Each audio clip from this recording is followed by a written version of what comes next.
Hello guys, so ngayon may papalitan tayong compressor which is nasa cargo hold.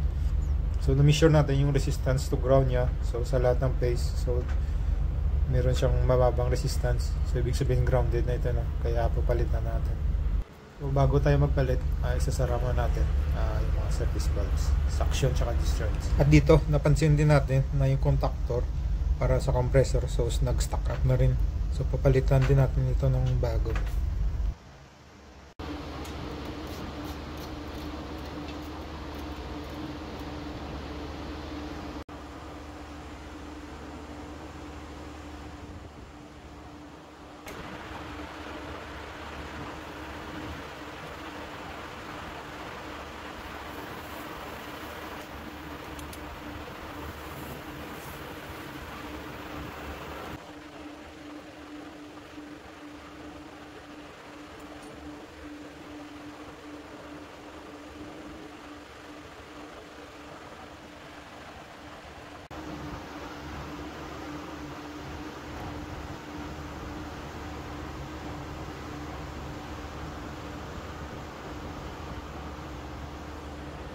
So bago natin ito ikabit, ensure muna natin nandyan yung Teflon seal nya.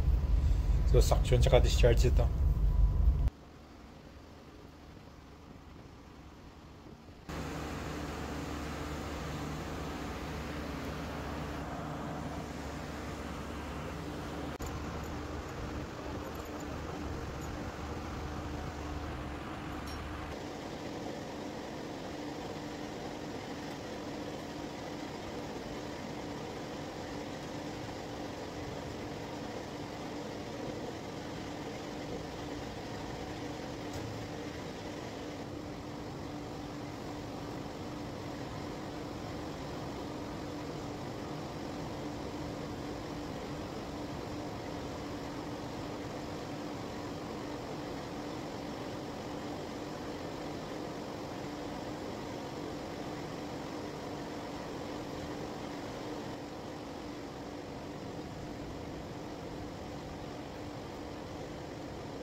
So matapos natin ma-fix yung connection tsaka yung terminal, so i-vacuum natin ito. So mag-vacuum tayo dito. Yung vacuumin ng plan natin na part, yung sa compressor since yung valve natin naka-close, so ibig sabihin pag close kasing valve na to, yung open yan sa may condenser, sa may compressor side so doon lang tayo mag-vacuum banda.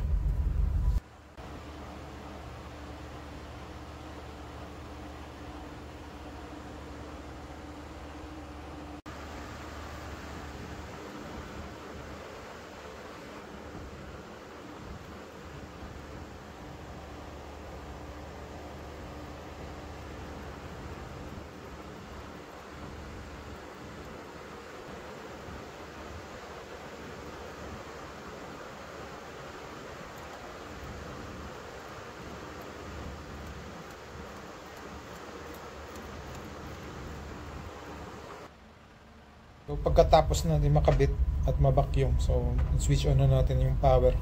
So yung sa carrier pala na mga reefer, yung pag-test nyo ng sequence nasa compressor so mapapansin nyo pag mga unang start, nagsa-start ng madalian yung compressor 3 times, tsaka niya ma-determine yung tamang rotation.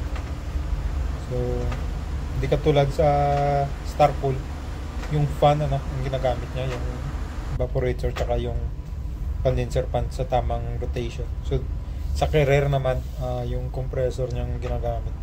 Pag nag-trip yung breaker nyo, ilang minuto bago ma-switch on yung power, malamang problema sa compressor niya. So hanggang dito na lang muna guys, at maraming salamat.